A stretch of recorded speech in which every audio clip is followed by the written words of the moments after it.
This is Nilambari resort.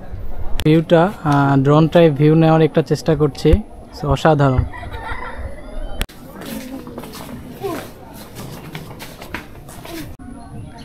এই লাভ শেপে বসে থেকে কি করো? হ্যাঁ, অসাধারণ বসার জায়গাগুলো।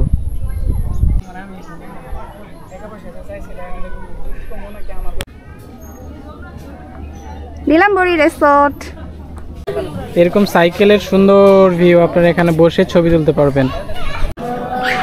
এরকম রিক্সাও পেয়ে যাবেন দেখতে ছবি তোলার জন্য।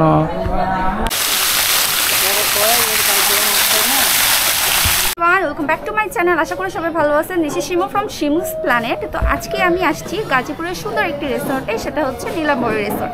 তো এই গাজীপুরের রিসর্টটাতে আসতে হলে আপনাদেরকে কিভাবে আসতে হবে, তো চলুন আগে আমি সেটা বলে দিই। আপনাদেরকে প্রথমে আসতে হবে গাজীপুর চৌরাস্তাতে। গাজীপুর চৌরাস্তাতে এসে 10 টাকা রিক্সা ভাড়ায় আপনাদেরকে যেতে হবে শালনা গাজীপুর বাস স্ট্যান্ড পর্যন্ত। শালনা থেকে আপনাদেরকে সিএনজি বা অটোতে করে বীরবহর গ্রাম দেখতে পাচ্ছেন নীলাম্বরী রিসোর্ট অ্যান্ড রেস্টুরেন্ট যেতে পারবেন। এখান থেকে অটো বা সিএনজি করে আপনারা যেতে পারবেন। এটা হচ্ছে সিটি কর্পোরেশনের আন্ডারে 16 নম্বর ওয়ার্ড বীরবহর গ্রামে অবস্থিত। এখান থেকে সিএনজি করে আপনাদেরকে যেতে হবে। এই হচ্ছে আমাদের টিকিট। টিকিট হচ্ছে প্রাইস শিমু কত বলো? হ্যাঁ, টিকিট প্রাইস হচ্ছে পার পারসন 100 টাকা। গাড়ি পার্কিং হচ্ছে বাইকের জন্য 30 টাকা, আর হচ্ছে প্রাইভেট কার থাকলে সেটা হচ্ছে 50 টাকা। আচ্ছা, এই পাশেই হচ্ছে আমরা দেখে নিই। প্রথমেই হচ্ছে যদি হচ্ছে সুইমিং পুলটা, যেটার পানি আসলে নেই এখন, কেন জানি সুইমিং পুলের পানি হচ্ছে মমি ইমপিটি করেছে আর কি, ফাঁকা করেছে, আবার হয়তো নতুন করে পানি ইন করবে। এরকম সুন্দর সুন্দর কটেজও দেখতে পাচ্ছেন, সুন্দর এই কটেজগুলো দেখতে পাচ্ছেন। সো এই কটেজগুলোতেও হচ্ছে আপনারা থাকতে পারবেন, নাইট স্টে করতে পারবেন। আর আরেকটা জিনিস ভালো লেগেছে যে ওরা কটেজের পাশেই সুইমিং পুল রেখেছে, যে বের হয়ে পানির দৃশ্য দেখতে পারবে আর সি বিচের মতন, রাইট? হোটেল থেকে নেমে যেমন সি বিচ, ঠিক সেম টাইপের রেখেছে। এরকম বসার জন্য সুন্দর সুন্দর কটেজ আপনারা পেয়ে যাবেন পুরো ফ্যামিলিকে নিয়ে বিশ্রামাগার হিসাবে। আর হচ্ছে কটেজের পাশে কিন্তু সুন্দর করে ঝাড়বাতি দেওয়া আছে, স্টার ঝাড়বাতি। এগুলো রাতে মনে হয় জ্বালানো হয়, যেগুলো দেখতে কিন্তু অনেক সুন্দর লাগে রাতে। এখানে গাছগুলো খুব সুন্দর করে অর্গানাইজ করে রাখা হয়েছে, কাটছাট করে, যেরকম পার্কে রাখা হয়। ওখানে ঝর্ণা আছে, কিন্তু ঝর্ণাটা এখন আপাতত চালু নেই। আর তার পাশ ধরে ওখানে কি সুন্দর করে ওই যে থাইল্যান্ডে দেখা যায় না, মানে এরকম ভি শেপের ইয়ে আছে, বসার জন্য খুব সুন্দর সুন্দর জায়গা। ঝর্ণাটা ছাড়ে নাই, বাট ঝর্ণাটা ছাড়লে মনে আরো সুন্দর লাগতো। ওখানে গাছের লাভ শেপের নিচে বসার জায়গা আছে, যেটা দেখতে অনেক সুন্দর লাগছে। এখানে বসার জায়গাগুলো জাস্ট এইরকম ভি শেপে দেখতে পাচ্ছেন, যেন গরম না লাগে। টিন মনে হয় দেওয়া, বুঝছো, গরম যাতে না লাগে। সো এই জন্য এইভাবে দেওয়া। জাস্ট এটা আমার ভালো লাগছে। আর্টিফিশিয়াল হইলো গাছ। আমরা হ্যাঁ অবশ্যই এটা তো নিতে হবে। এখানে এই বসার জায়গাটা খুবই সুন্দর। আপনারা বসে ঝর্ণাটা উপভোগ করতে পারবেন, বাট ঝর্ণাটা আসলে বন্ধ। নীলাম্বরী রিসোর্টের উপর থেকে আসলে দেখতে আসলেই অসাধারণ। পুরো ভিউটা ড্রোন টাইপ ভিউ নেওয়ার একটা চেষ্টা করছি, অসাধারণ।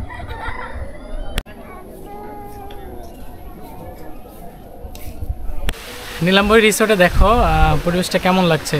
বেশ সুন্দর। আরেকটা কথা কি জানো, সব রিসোর্টে বা পার্কে বেশি কিডস জোন, মানে অনেক রাইড দিয়ে ভরাই ফেলে। এখানে দেখলাম ওইটা না, একদম সব কিছু দিয়ে ভরাই ফেলে নাই, 2-3টা আইটেম আছে। হ্যাঁ, এখানে তার মধ্যে একটা নৌকা দেখতে পাচ্ছি মনে হয়। হ্যাঁ, নৌকা আর একটা মানে দোলনা টাইপ, রাইট, নৌকা আর কিছু দোলনা দেখতে পাচ্ছি, সেটাও দেখাচ্ছি। বাট এদের হচ্ছে কিডস আইটেমটা অনেক কম, কারণ এটা মনে হয় তাদের স্পেসের জন্য হতে পারে। অনেক বড় পার্ক না, বাট যতটুকু তারা ওই অল্প জায়গার মধ্যে সুন্দর করার চেষ্টা করছে। সো বাকিটা দেখে নেওয়া যাক। ঝুলন্ত ব্রিজ দেখছো শিমু, ঝুলন্ত ব্রিজ।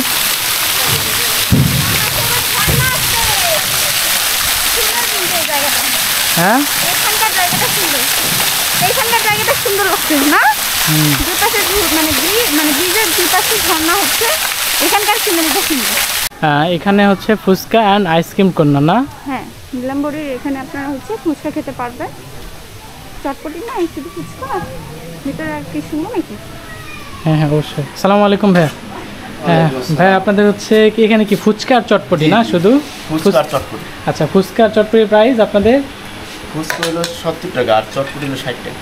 আচ্ছা আচ্ছা, রেগুলার যেটা অ্যাজ ইউজুয়াল সব জায়গার মতনই প্রাইস আর কি। যে এখানে ভাইরা লিখেও রাখছে। আলহামদুলিল্লাহ, মাশাআল্লাহ, এটা সবচেয়ে ভালো। তারপরে হচ্ছে রংচা 10, ফুচকা, চটপটি, আর সো নাম্বারও দিচ্ছে, আপনারা চাইলে যোগাযোগ করেও এখানে যদি রংচা দুধ চা নাই না শুধু রংচা। আচ্ছা, এখানে হচ্ছে এটা হচ্ছে ফুচকা চটপটি জন আর কি এক কথায়। ডিজাইনগুলো কিন্তু অনেক সুন্দর লাগে, যেখানে মানে কারুকার্য করে লাগানো হয় সেখানকার সৌন্দর্যই বাড়িয়ে দেয়। এই যে ফুচকা কর্নারে এখানে অনেক সুন্দর সুন্দর মানি প্ল্যান্ট লাগানো হয়েছে, আর এখান থেকে দেখেন এই যে এই প্লেগ্রাউন্ডটার ভিউটা কত সুন্দর লাগতেছে। সবাই হচ্ছে এখানে কিন্তু নাগরদোলা অনেকগুলা। নাগরদোলা না দোলনা? ও আচ্ছা, দোলনা দোলনা দোলনা কিন্তু অনেকগুলো। আর এখানে কিডস জোন আছে, দেখো এই যে ছোট বাচ্চাদের খেলার জন্য। হ্যাঁ, স্লিপার সহ এখানে আপনারা স্লিপার পাবেন, ওই যে ঘোড়া আইটেম, ঘোড়া কিন্তু ছোট ছোট বাচ্চারা কিন্তু একটাও নেই, সব বড় বড়রাই বাচ্চা হয়ে গেছে। হ্যাঁ, এই কর্নারটারে অনেকগুলো আপনারা দোলনা পেয়ে যাবেন। সো হয়তো দেখা যাচ্ছে যে ওখানে হয়তো অল্প কিছু দোলনা দেখে মনে হতে পারে দোলনা নেই। তো এই জায়গাতে অনেকগুলো দোলনা আছে। আর হচ্ছে পার্কে আসছেন, হাতি ঘোড়া বাঘ ভাল্লুক পাবেন না তা তো হয় না, সব আর্টিফিশিয়ালি। এখানে কিন্তু বাঘ, ওখানে মিকি মাউস, ওখানে জিরাফ, এগুলো কিন্তু করে রাখা হয়েছে। রাইট, কিন্তু যতটুকু জায়গা অতটুকুর মধ্যে করার চেষ্টা করছে। আর এই দোলনাটা সুন্দর। এই দোলনায় আপনারা হচ্ছে সবুজের প্রশান্তি পেতে পারেন, আর এখানে বসে আপনাকে গরমও লাগবে না। সেই রাত তুমি কোথায় উঠছো দোলনাতে? মা, কোথায় এসেছো? কোথায় উঠছো? তো এই দোলনাটা হচ্ছে সুন্দর, এটা হচ্ছে রোদও লাগবে না, রোদ বৃষ্টি যেটাই হোক। হ্যাঁ, এটা একটা ভালো দিক। রাইট, এটা একটা ভালো দিক। এই যে বাচ্চাদের খেলনার ব্যবস্থা আছে, এটা হচ্ছে নৌকা রাইড, আর এই পাশে হচ্ছে নাগরদোলা না, নাগরদোলা না, এটা হচ্ছে কি বলে, ঘোড়া রাইড না কি বলে এটা? কিন্তু হাতে ঘোড়া রাইড। হ্যাঁ, হাতি ঘোড়া, হাতে হাতে হ্যান্ডমেড হ্যান্ডমেড। ও হ্যান্ডমেড। ছোট্ট বাচ্চা বুঝতে দেখছো কত সাহস বাচ্চাটা। সিরাতের বাবা, এটাই কি নীলাম্বরী নাকি? আমার কেন জানি মনে হয় এই টাইপের একটা ছবি আর কি বারবার দিছে, এটাই মনে হয় নীলাম্বরী টাইপের কিছু একটা। হ্যাঁ, ওই জন্য নাম রাখছে নীলাম্বরী, আর সেই আদলে নীলাম্বরীকে তৈরি করে রাখা হয়েছে। যে মালিক তার কি বইয়ের নামই নীলাম্বরী নাকি? হতে পারে, হতে পারে। শাহজাহান যেরকম মমতাজের জন্য তাজমহল বানাচ্ছে, সেরকম হচ্ছে এই রেস্টুরেন্টের মালিকও বানাইতে পারে তার বইয়ের নামে, হতেই পারে। বাতাসটা খুবই সুন্দর। হ্যাঁ, সুন্দর বাতাস বলছে, ওয়েদারটা খুবই ভালো লাগতেছে না? একটু আগে রোদ ছিল, আর এখন দেখেন একদম আকাশটা একদম ওয়েদার, বাতাস শুরু হয়ে গেছে, মনে হয় বৃষ্টি আসবে ভাব। আপনারা হচ্ছে ওই টাইপের দোলনা পাবেন যেটা নরমাল দোলনা, কিন্তু এইরকম দোলনা আমি ফার্স্ট এই নীলাম্বরী রিসোর্টে দেখলাম। এই যে আমি গোল গোল করে ঘুরতেও পারবো।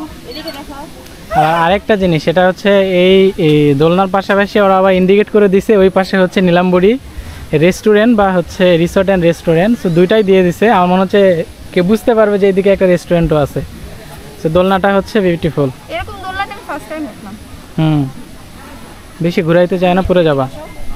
এটা হচ্ছে নীলাম্বরী রেস্টুরেন্ট। আমি উপর থেকে রেস্টুরেন্টটা একটু দেখানোর চেষ্টা করছি।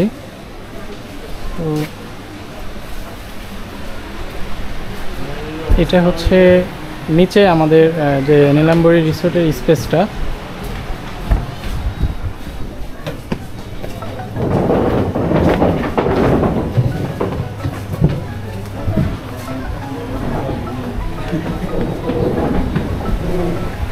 তো উপরের স্পেসটা একটু আমি দেখাই।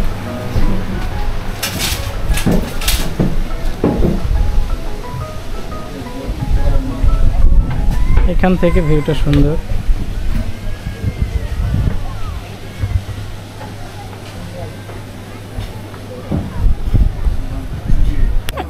এই রেস্টুরেন্টে দেখেন এই যে সেলফি জোন রাখছে কি সুন্দরভাবে। এই যে একটা হচ্ছে রিক্সা আইটেম করা হয়েছে, ওখানে একটা লাভ শেপ করা হয়েছে, এখানে একটা বসার সুন্দর করে ডেকোরেশন করা হয়েছে, এখানে হচ্ছে সাইকেল ডেকোরেশন করে রাখা হয়েছে, যেগুলোতে আপনারা সুন্দর করে ছবি তুলতে পারবেন। রাইট, মাঠের পাশটাতে এরকম হচ্ছে ছোট বাচ্চাদের জন্য অনেক খেলনা জায়গা পেয়ে যাবেন, যেখানে বাচ্চারা খেলাধুলা করতেছে, স্লিপার থেকে শুরু করে। এইটা হচ্ছে অনেক সুন্দর। সামনে হচ্ছে মাঠের ভিউ, সুন্দর হচ্ছে একটা সবুজ মাঠ দেখতেই পাচ্ছেন। তো সুন্দর এই রিসোর্টটা আপনাদের কাছে কেমন লাগলো আমাদেরকে জানাবেন। আমরা তো সব কিছুই ঘুরে ঘুরে আপনাদেরকে দেখানোর চেষ্টা করেছি, নীলাম্বরী রিসোর্টটা পার্সোনালি আমার কাছে ভালোই লেগেছে। এখন আপনাদের মতামত দেওয়ার পালা। তো রিভিউটা বলো। আসলে নীলাম্বরী রিসোর্টটা হচ্ছে এই জায়গার মধ্যে আসলে একটা গ্রামের মধ্যে, রাইট? গ্রামের মধ্যে অবস্থিত মিরবহর গ্রাম। রাইট, গ্রামের আশপাশটাও আপনারা যখন আসবেন আপনাকে ভালো লাগবে। আর রিসোর্টটা অনেক বড়, এক্সপেকটেশন আমরা মিথ্যা রিভিউ কখনোই দেই না, আপনারা অন্যান্য ভিডিওতেও দেখেছেন। রিসোর্টটা মিডিয়াম সবগুলো রিসোর্টের মতনই, বাট হচ্ছে রিসোর্টটাতে হচ্ছে বাচ্চাদেরকে ফ্যামিলিকে নিয়ে খুব সুন্দর একটা সময় কাটাতে পারবে। রেস্টুরেন্ট আছে, ফুচকা হাউস আছে, বাচ্চাদের জন্য কিডস জন্য রাখা হয়েছে, যদিও স্বল্প পরিমাণে কিন্তু রাখা হয়েছে। তারপরে হচ্ছে পরিবার পরিজন নিয়ে সুন্দর একটা সময় কাটাতে পারবেন, এরকম অনেক স্পেস রয়েছে, বসার জায়গা রয়েছে, অর্গানাইজ করে গাছগুলোকে সাজানো হয়েছে, ঝর্ণা রয়েছে, সব কিছু রয়েছে, যেটা একটা পার্কে থাকা উচিত। আর নেগেটিভ আমার একটা জিনিসই খারাপ লেগেছে, যে আপনারা হচ্ছে শালনা থেকে যখন আসবেন পুরো রাস্তাটাই সুন্দর, একটা ছোট্ট রাস্তা যেটা আসলে বৃষ্টির জন্য আমরা একটু খারাপ পেয়েছি, বাট ওভারঅল হচ্ছে তাহলে হয়তো আপনার রাস্তা ভালো পেয়ে যাবে। রাইট, ওভারঅল হচ্ছে আপনার এই আসার রাস্তাটাও সুন্দর ছিল। সো এখান থেকে আজকের মতন বিদায় নিচ্ছি। আল্লাহ হাফেজ।